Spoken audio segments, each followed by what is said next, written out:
नमस्कार, मी स्वाती सकपाळ. आपण पाहत आहात जनादेश वृत्तवाहिनी. पाहूया आजच्या काही ठळक घडामोडी. भारतीय घटनेचे शिल्पकार डॉक्टर बाबासाहेब आंबेडकर यांची 135वी जयंती आणि छत्रपती शिवाजी महाराज यांची संयुक्त जयंती उत्सव आरपीआय पक्षाच्या वतीने नवी मुंबईत साजरा करण्यात आला. Republican party of India Athawale पक्षाच्या नवी मुंबई महिला आघाडी जिल्हाध्यक्षा शीलाताई रमेश बोदडे यांच्या आयोजनातून महामानव भारतरत्न डॉक्टर बाबासाहेब आंबेडकर यांच्या 135व्या जयंतीनिमित्त नवी मुंबईतील महापे हनुमान नगर इथे भीमराजा या भीम गीते ऑर्केस्ट्राचं आयोजन करण्यात आलं होतं.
बाबासाहेबांच्या हृदयात जळत होती. अन्यायाची आग बाबासाहेबांच्या हृदयात जळत होती. मग तेव्हाच बडोद्याची खामटी बाग म्हणजे सयाजी उद्यान म्हणजेच आपली संकल्पभूमी, जिथे 23 जुलै 1917 रोजी डॉक्टर भीमराव आंबेडकर यांनी एक मोठा संकल्प केला. माणसाने भागवलेच पाहिजे. आज या कामठी बागेत मी एक संकल्प करतो. जोवर या देशातून अस्पृश्यतेला समूळ नष्ट करत नाही तोवर मी शांत बसणार नाही. विशेष म्हणजे मागील 31 वर्षांपासून शीलाताई बोदडे यांच्या वतीनं संयुक्त जयंती उत्सव साजरा करण्यात येतो. अशा या उत्सवास प्रमुख उपस्थिती म्हणून आरपीआय नवी मुंबई युवा जिल्हाध्यक्ष तथा नवी मुंबई मनपा परिवहन समिती सदस्य यशपाल ओहोळ, जिल्हा सचिव रमेश बोदडे, नगरसेविका गंगाताई चंद्रकांत पाटील, आरपीआय मराठा आघाडी प्रदेशाध्यक्ष बाळासाहेब मिरजे, आरपीआय महाराष्ट्र उपाध्यक्षा शशिकला जाधव, माजी नगरसेवक चंद्रकांत पाटील, समाजसेवक निशांत चंद्रकांत पाटील, वॉर्ड अध्यक्ष कृष्णार्थ कदम, वॉर्ड उपाध्यक्ष रमेश गायकवाड, बेलापूर विधानसभा अध्यक्ष फैयाज शेख, रणधीर मखरे, नगरसेविका वर्षाताई डोळे, माजी नगरसेवक नामदेव डाऊरकर, समाजसेवक प्रकाश पाटील आदी मान्यवरांसह शेकडोंच्या संख्येनं बाबांचे अनुयायी उपस्थित होते. भारतीय संविधानाचे शिल्पकार भारतरत्न डॉक्टर बाबासाहेब आंबेडकर यांच्या 135व्या जयंतीनिमित्त आज मी हार्दिक शुभेच्छा देते. बाबासाहेबांच्या विचारावर सर्वांनीच आपल्याला चालायचं आहे एवढे बोलून मी धन्यवाद. वर्षाप्रमाणे डॉक्टर बाबासाहेब आंबेडकर यांची वर्षाप्रमाणे जयंती आम्ही करत आहोत. मोठ्या उत्साहानं करतो आहे. आठवले साहेबाच्या अध्यक्षाखाली आम्ही काम करत आहोत आणि वर्षानुवर्ष उत्साहानं जयंती आम्ही करू. आज डॉक्टर बाबासाहेब आंबेडकरांची 135वी जयंती आहे. बोदडे ताई आणि बोदडे भाऊ जयंती करतात. जयंतीनिमित्ताने मी आठवले साहेबांना पण शुभेच्छा देईल आणि गणेश नाईक साहेबांना देईल आणि आमच्या गंगाताई नगरसेविका आहेत त्यांना देईल आणि आमच्या बोधडे ताईंना अशा शुभेच्छा देईल की ताई मगाशी म्हटले की पब्लिक जरी नसेल पण पब्लिक तुमच्या पाठीमागे जे आहे हे 2 नगरसेवक आहेत आणि डॉक्टर बाबासाहेब आंबेडकरांच्या अनुयायी तुमच्या मागे आहेत। हे विचारवंत लोक तुमच्या पाठीमागे आहेत आणि असेच विचारवंत तुमच्या पाठीमागे राहतील। आणि मी पुन्हा 135व्या जयंतीच्या निमित्ताने आज डॉक्टर बाबासाहेब आंबेडकरांना अभिवादन करते आणि ते सर्वजण बसलेले आहेत त्यांना सुद्धा जयंतीनिमित्त शुभेच्छा देते। जय भीम, जय बुद्ध, जय भारत। भारतरत्न विश्वरत्न डॉक्टर बाबासाहेब आंबेडकर यांच्या जयंतीनिमित्त आपण सर्व जमलो। त्यांची 135वी जयंती आहे।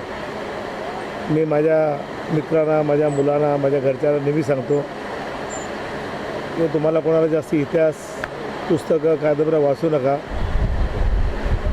आपल्या महाराष्ट्राचं दैवत आहे छत्रपती शिवाजी महाराज यांचं कार्तिक यांचं चरित्र वाचा आणि डॉक्टर बाबासाहेब यांचं कारकीर्द यांचं चरित्र वाचा। तुम्हाला सगळे देवधर्म तुम्हाला तिथं दिसते आणि अशा महामानवाला वंदन करता मला आनंद होतो आहे। आमचे सहकारी म्हणजे बहीण बोदलेताई आणि रमेशजी बोदले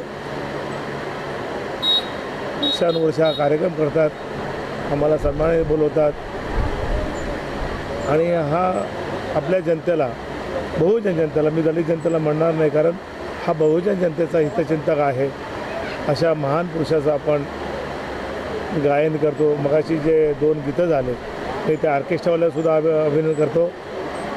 त्याने बाबासाहेबांच्याबद्दल आणि छत्रपतीचे गाणं गायलं ते फार मन भरून आलं म्हणजे असं वाटलं की प्रत्यक्ष आता उतरावं आपण त्याच्यामध्ये। तर हीच लोककला असते आणि हे सगळं मिळून आमचं काम सन्माननीय बोधले कुटुंब करते। तर आमच्या नेहमीप्रमाणे हार्दिक शुभेच्छा हनुमाननगरमधील, महाराष्ट्रामधील आणि आपल्या पूर्ण जनतेला बाबासाहेबांच्या जयंतीला सर्वांना मी हार्दिक शुभेच्छा देतो। जय हिंद, जय महाराष्ट्र, जय भीम। आज परमपूज्य डॉक्टर बाबासाहेब आंबेडकर यांच्या 135व्या जयंतीच्या निमित्तानं सालाबादप्रमाणे याही वर्षी आपण पाहत असाल रिपब्लिकन पार्टी ऑफ इंडिया यांच्या वतीने आज जयंती मोठ्या उत्साहात साजरी होते। आपल्याला माहिती आहे की शिलाताई रमेश बोदळे हे सातत्याने गेल्या कित्येक वर्षापासून या ठिकाणी जयंतीचा कार्यक्रम बाबासाहेबांच्या जयंतीच्या पूर्वसंध्येला घेत असतात आणि त्यांचा कार्यक्रम घेण्याचा हाच उद्देश असतो की ह्या सर्व प्रभागामध्ये ग्रामस्थ लोक आहेत, झोपडपट्टी धारक आहेत, त्याच्यामध्ये सर्व जाती धर्माचे लोक या ठिकाणी राहतात। त्यामुळे आपण यांची आता कला पाहिली असेल, या ठिकाणी छत्रपती शिवरायांची कारकीर्द दाखवली जाते, डॉक्टर बाबासाहेब आंबेडकर यांची कारकीर्द दाखवली जाते, महात्मा ज्योतिराव फुले, सावित्रीबाई फुले, रमाई अशा अनेक महामानवांचं जीवनपट या सांस्कृतिक कार्यक्रमाच्या माध्यमातून दाखवले जाते। त्यामुळे सामाजिक सलोखा राखण्याचं काम हे बोदळे परिवार करतं आहे, रिवून परिवार करतं आहे। त्यांना मी शुभेच्छा देतो आणि तमाम या नवी मुंबईतील आणि महापे नगरातील सर्व नागरिकांना जयंतीच्या शुभेच्छा देतो। आज या ठिकाणी डॉक्टर बाबासाहेब आंबेडकर यांची 135वी जयंती आहे। आता अण्णा बोलले, आमचे नवनिर्वाचित परिवहन सदस्य हे पण बोलले की मी 30-35 वर्षापासून माझ्याकडे काही नव्हतं, त्यावेळेसपासून बाबासाहेबांची जयंती, छत्रपती शिवाजी महाराजांची जयंती आणि अण्णाभाऊ साठे असतील, महात्मा ज्योतिबा संयुक्त जयंती आम्ही साजरी करतो। त्यावेळेस माझ्याकडे पैसे पण नव्हते, काय नव्हते। मी एक वेळेस असं केलं होतं की 7-8 मणी होते गळ्यामध्ये माझ्या मिसेसच्या आणि एक मंगळसूत्र, ते गिरवीत टाकूनसुद्धा मी जयंती केलेली। म्हणून बाबासाहेबामुळे आज आणि शिवाजी महाराजामुळे आज, बाबासाहेबामुळे आज मी गाडीत फिरतो, बाबासाहेबांच्या संविधानामुळे आज मी व्हाईट अँड व्हाईटमध्ये आहे। त्यांनी जर घटना लिहून या देशाला दिली नसती आणि या घटनेमुळे बहुजन समाजाला जर न्याय मिळाला नसता तर आज मी या ठिकाणी कुठल्या गाडीत किंवा कोणाच्या दारावर किंवा एखाद्या कलेक्टरच्या बाजूला जाऊन बसलो नसतो। म्हणून त्या बाबासाहेबाची खूप मोठे उपकार माझ्यावरती आहेत आणि ते उपकार फेडण्यासाठी आम्ही आमच्या परिवाराच्या या नगरामध्ये सर्वांचं प्रबोधन झालं पाहिजे। बाबासाहेब काय आहेत ती कळले पाहिजे, शिवाजी महाराज काय आहेत ती कळले पाहिजे, लहान मुलांना पण कळले पाहिजे। म्हणून या ठिकाणी बाबासाहेबांची जयंती आम्ही परिवाराच्या वतीनं, सर्वांच्या वतीनं खूप आनंदानं आणि उत्सवानं साजरी करतो. कॅमेरामन इक्बाल शेखसह पल्लवी केदार, जनादेश वृत्तवाहिनीकरिता.